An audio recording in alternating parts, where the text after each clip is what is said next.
Welcome back to Fox 43 AM Live. Joining us now is Dr. Chris Blevins with the K-State Veterinary Health Center. Good morning. Good morning. Thanks for being here. Thank you for having me. Of course. So today we're talking about the equine field service. So what kind of equine field calls do you go on at the Veterinary Health Center? Yeah, there's a lot of times people don't even actually know that we actually take students out on farm calls, and we see just general type of work. So vaccines, if a horse is sore, we'll look at them. We take radiographs out on the field. We even do dental, so we'll look in horses' mouths and do all kinds of different procedures and stuff out in the field.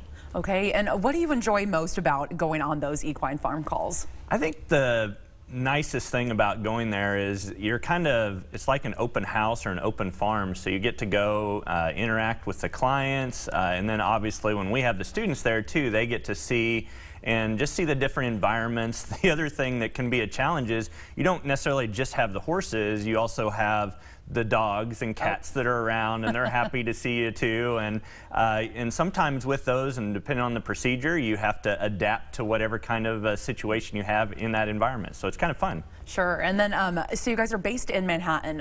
How far do you guys travel? Yeah, we really will travel anywhere in the state of Kansas. However, most of our farm calls are within 60-mile radiuses from Manhattan. Okay. There's a lot of different farms or barns that are fairly close to Manhattan that we kind of go or service and do different calls with. But yeah, we've went to Hutchinson, close to Kansas City, Wichita, and clear out into western Kansas too.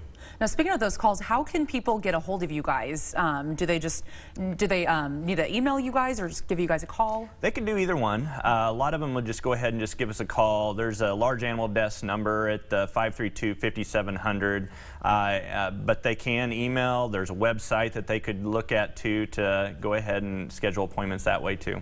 Okay. And now, what preventative medicine procedures do you do with horses? Yeah, really, when you talk about horses, a lot of it is vaccinating them for different diseases that would cause neurologic issues that they could get from mosquitoes.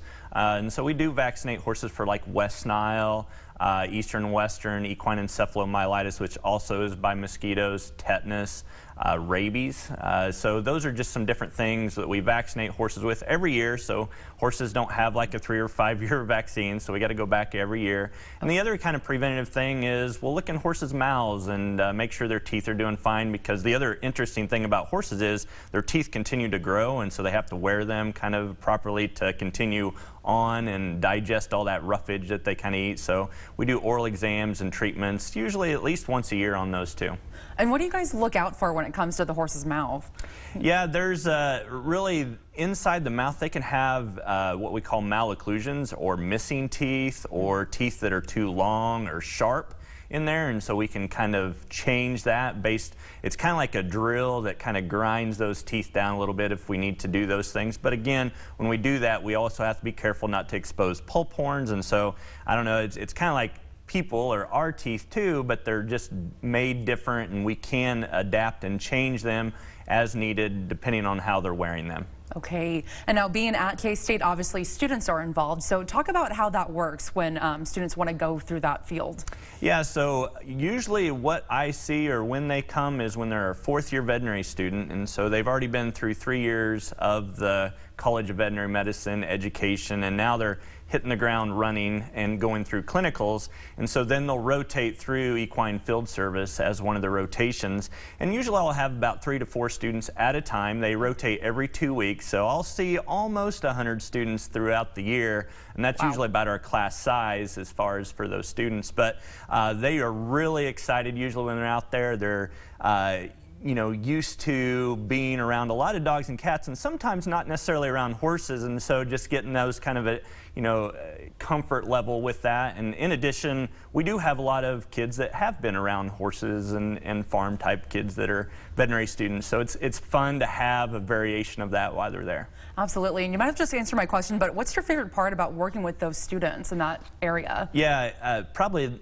the most favorite thing is just how much that I can do to even influence their experiences and just start their career in veterinary medicine, show them how to interact with people in addition to the animals, and it's just really a lot of fun. And they kind of push me too, like, to continue to learn, and so because of their excitement, so it's just really a lot of fun. I enjoy enjoy where I'm at. Oh, good to hear. Now, if the students are interested in being part of that program, do their school counselors kind of guide them your way, or how does that work? Well, most of the time, their schedule is already set as they're going through, and yes, by the time they have to start picking their rotation during their 3rd year of vet school for their 4th year, which is when they go into clinicals, and so they'll have some information. They have to look and see when it'll fit into their schedule, but yeah, it's already kind of made most of the time. Yeah, once you're in the curriculum, then it's just kind of rolling through and going. But yeah, they can kind of choose that by the time they're a 3rd year student. Okay, well, lots of good information there. Dr. Chris Blevins, thank you so much for joining us. Well, thank you for having me. And for more information, you can head to ksvhc.org.